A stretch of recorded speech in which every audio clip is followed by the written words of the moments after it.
سلام. خامنه ای سال 1404 رو در حالی آغاز میکنه که خودش اذعان داره که در سال 403 حوادث تلخی برای نظامش رخ داده. یعنی وضع طوریه که هر وقت خامنه ای با خودش خلوت میکنه که اول سال 403 کجا بوده و الان کجام، سنگکوب میکنه. حالا جدا از همه چیزهایی که تو سال گذشته از دست داده و دیگه بر نمیگرده و جدا از همه بحرانهایی که همچنان لاعلاج روی دستش مونده و داره بدتر هم میشه، مشکل دیگهش تأثیرات این وقایع روی نیروها و باندهای مثلا نزدیک به خودشه. یعنی همون باندی که طی سالیان مثلا خالص‌سازی کرده بود که باهاش حاکمیتش رو یک دست کنه، اونم الان شرح شده. یه نمونهش جنگ و دعوایی که بر سر لایحه حجاب اجباری از ماه آخر سال گذشته بالا گرفت و به یک کشمکش جدی در درون باند خامنه‌ای تبدیل شد. درست بعد از پیاده کردن همتی و ظریف از قطار کابینه وفاق، این موضوع هم دوباره توی مجلس آخوندی داغ شد. این هفته مجلس در عرصه اقتصادی روز یکشنبه با رأی بالا به استیضاح مخالفت خودش را با تصمیمات و رویه غلطی که در اقتصاد به وجود اومده نشون داد. با پیگیری که نسبت به انتصاب غیرقانونی انجام شد، روز دوشنبه منجر به استیفای اون فردی که غیرقانونی منصوب شده بود شد و امروز به دنبال درخواست‌های مکرر مردمی در راهپیمایی 20 بهمن 209 نماینده با امضای نامه‌ای به خطاب به ریاست محترم مجلس خواستار ابلاغ قانون حمایت از خانواده از طریق ترویج فرهنگ عفاف و حجاب شدند. نامه این 209 عضو مجلس ارتجاع تنها حرکت این جماعت ولایی برای تحمیل این قانون سرکوبگرانه نبود، بلکه از 2 هفته قبلش هم با راه اندازی یک تجمع نقلی جلوی ساختمون مجلس آششون رو بار گذاشته بودن. 10 اسفند 1403 دما -6 درجه سانتیگراد. خواهران ما بالغ و 12 روزه که در چنین شرایطی منتظر پاسخی از سمت ریاست محترم مجلس شورای اسلامی. اینجا مقابل مجلس هست، اینا نماینده‌ای که دارن میان تو مجلس و میان و داریم میبینیم این خواهرانی رو که تقریبا 1 هفته هستش اومدن و به خاطر ابلاغ قانون عفاف و حجاب تو مملکت جمهوری اسلامی. بله، این نمایش روحوزی در حالی راه افتاد که کل نظام با هم از 3 ماه پیش پرونده این قانون حجابشون رو گذاشته بودن توی بایگانی و گفتن اصلا الان نظام تو شرایطی نیست که بتونه وارد چنین شاخ و شونه کشیدنی برای ملت بشه، ولش کنید، صداش رو هم در نیارید. پزشکان هم همون موقع اومد توی تلویزیون گفت اصلا چنین قانونی قابل اجرا نیست. البته پزشکان که با این قانون مخالف نیست، حتما یادتون هست که خودش گفته بود اولین کسی بود که قوانین حجاب اجباری رو در سال 57 توی دانشگاه و بیمارستان تحمیل کرده بود، ولی از خشم مردم در مقابل این قانون سرکوبگرانه میترسه و بهانه گرفت که نمیتونم اجراش کنم. بعد هم نهادهای بالای حکومتی گفتن آره بابا اصلا اوضاع احوال زیادی قاراش میشه، فعلا این قانون رو بیخیال شید تا اول خودمون رو پیدا کنیم ببینیم تو این شرایط جدید چه خاکی باید به سرمون کنیم. اما یه سری باندها و مهرهای نظام هستند که اصلا این حرفا تو کتشون نمیره. اینا میگن اگر اهرمای سرکوب سر حجاب تو جامعه نباشه دیگه عالم و آدم میفهمن که دندونامون ریخته و پنجه هامون کج و کوله شده. پس به هر ترتیبی هست مدام یک نمایش ها و تجمعاتی ترتیب میدن تا تیغ سرکوبشون رو تیز کنند. شما شاهدید که ریاست جمهوری مقابل قانون صریح اسلام قد قلم کرده و همچنان برخی از علمای ما سکوت اختیار کردند و تقاضا میکنیم علمدار جریان مطالبه از مسئولان مفسد و تعلل کننده و مماشات کننده باشید. اینجا اومدم که از آقای قالیباف رئیس مجلس انقلابی بخوام که هرچه زودتر این حجاب را تعیین تکلیف کند، ابلاغ کند. از چی میترسید؟ چرا کار رو انجام نمیدید؟ هرچند که به نظر میرسه که این تحسن و تجمعات تنک چند نفره قاعدتا نباید زیاد اهمیتی داشته باشه، ولی وقتی میفته روی دعواهای باندیشون خودش میشه سوخت و مهماتی برای تهاجم به رقیب. یه عده هم که حالا معلوم نیست، من خواهش میکنم، نمیخوام تهمت بزنم، اما این کسانی که دم در مجلس دارن تحسن میکنن بررسی کنن. من شنیدم، نمیگم دقیق و درسته، شنیدم شبهایی که اینجا کسانی میخوابن یک کسانی دارن بهشون پول میدن و از وزارت اطلاعات و دستگاه امنیتی جناب آقای قالیباف بررسی کنه این پول از کجا میاد. جالب اینه که این دعوایی که این بار راه افتاده بین باند اصولگرا و اصلاح طلبشون نیست، بلکه این دعوا کشیده به وسط همون باند اصولگرا یا همون باند خامنه‌ای و مهره‌های همین باند دارن به تیپ و تاپ هم دیگه میزنن. مثلا بعد از صحبت همین آخونده بلافاصله بقیه همباندیاش توی مجلس رفتن سراغش، یعنی همون کسایی که ظاهرا پول این تجمعات رو دادند و سازماندهی کردن رفتن سراغش، گفتن چه خبرته؟ میخوای وزارت اطلاعات رو بندازی به جون ما؟ ما خودمون یه پا اطلاعات سپاهیم، الان بهت نشون میدیم. همکاری در صحن مجلس به این خانواده ها و خواهران محترم محجبه مومن که در سرمای زمستان در جلوی مجلس متحصل شده اند تهمتی زد که به خدا پناه میبرم. حرف این خانواده ها چیست؟ همان امضای 209 نماینده مجلس است. من از همه مؤمنین، از همه محجبه ها، از همه زنان عفیف ایران عذرخواهی میکنم. اینها حرفشان ابلاغ قانون عفاف و حجاب است. بعدم همین موضوع شد موضوع پیگیری رسانه هاشون که بالاخره این افراد با پول کی اومدن اینجا وایستادن، که شما باید باور کنی که قضیه کاملا خودجوشه و هیچ کس پشتش نیست. خدا شاهده، من زمانی که از قم خواستم با آقا پسرم همچی حرکتی رو انجام بدیم، یه مقدار پول رو، حالا عیدی همسرم بود، یه مقدار پول گذاشته بودم کنار و بیا حالا مقدار هم طلا مال خودم بود. گفتم تصمیم گرفتیم که بیام این حرکت رو انجام بدیم، پول غذای چیزی بشه. حالا خدا شاهده یه پیشنهادهای خیلی عجیبی به من میداد. ارگان‌ها می اومدن یه پیشنهادهای سنگین به من میدادن، حتی پول غذاهایی که میگفتن از رستوران فلانجا رو من قبول نکردم. مسئولین متاسفانه نمیدونم از صندلیشون میترسن، ترک فعلشونه، قضیه چیه دیگه. حالا وگرنه من خودم یه تنه توی خود واگن مترو رو پاکسازی میکنم میره. جالبه، از این طرف میگه خودجوش اومدن، ولی از طرفی هم میگه که یه سری پیشنهادهای سنگین بهشون دادن.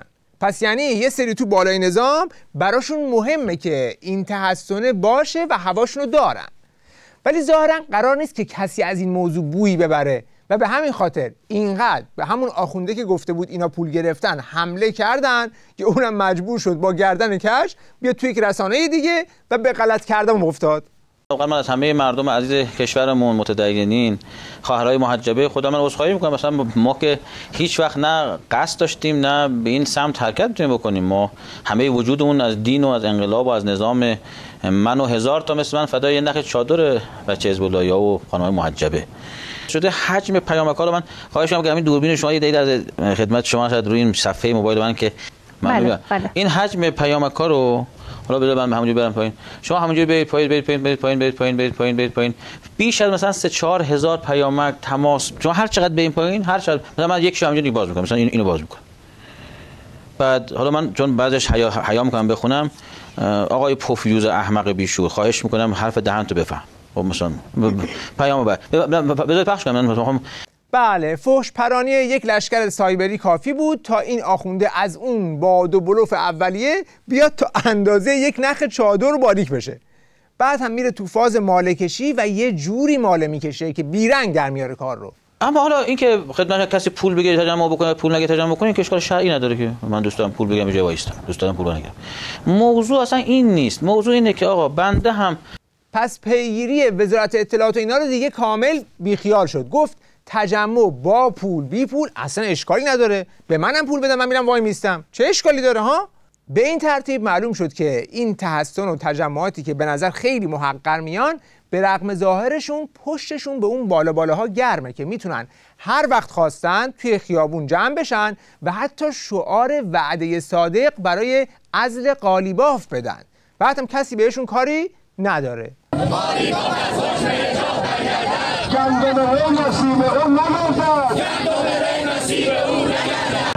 قالیباف سازشکار مخالف حجاب است.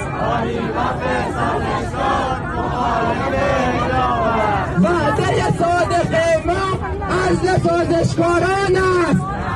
حالا تجمع این جماعت تنها شکافی نیست که توی باند خامنه‌ای افتاده، بلکه حتی توی خود همین شکافه، یعنی همین تجمع هم باز چند دستگی و دعوا پیش اومد. طوری که یه بار اومدن علاوه بر شعارهایی که میدادند یه پلاکارت هم آوردن که روش عکس قالیباف بود و شعارهایی مثل عزل قالیباف خائن نوشته بودن که همین شد بهانه دست به یقه شدن و یه عده از طرفدارای قالیباف شاکی شدن. اینجا میبینید که پلاکارت با اینکه پاره شده ولی یه سری هنوز نگهش داشتن و دارن ازش فیلم میگیرن.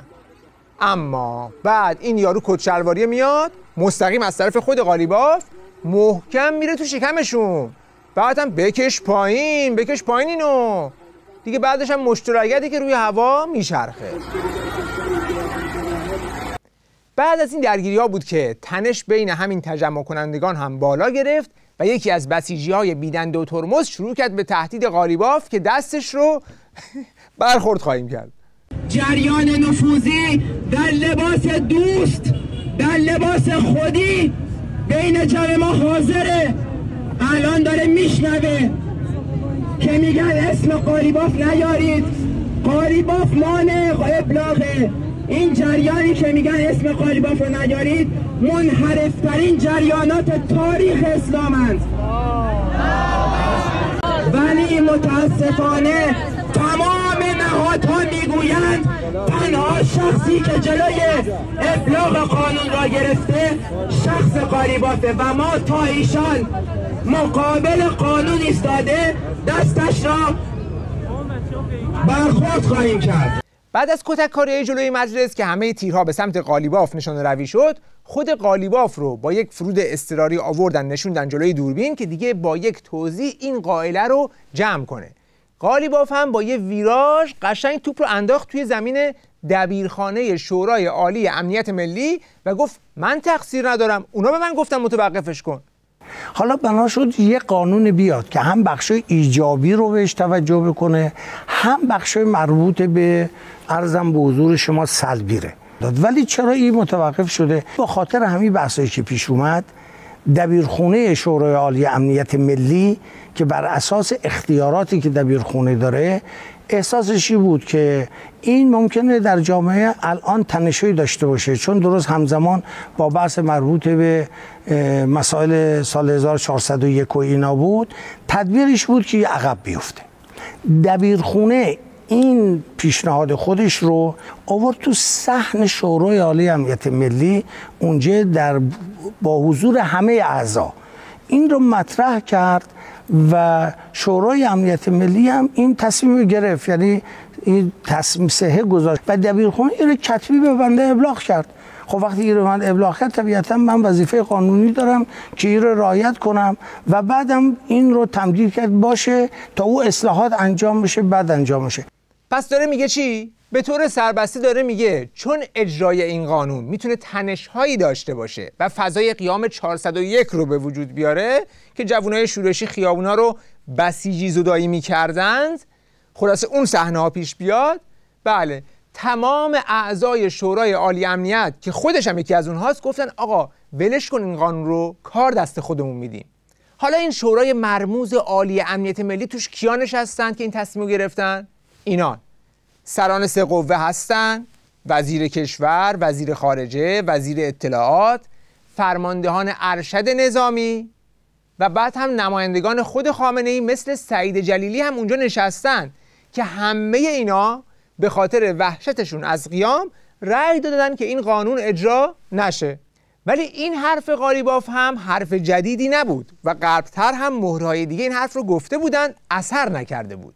اینکه این عدم اجرا تصمیم بالای نظامه و الان شرایطمون مثل قبل نیست که بتونیم تو جامعه از این قلدریا بکنیم و اون موقع که این قانون رو میخواستیم بذاریم مال قبل از فرارمون از سوریه بود، الان یه جای دیگه ایم.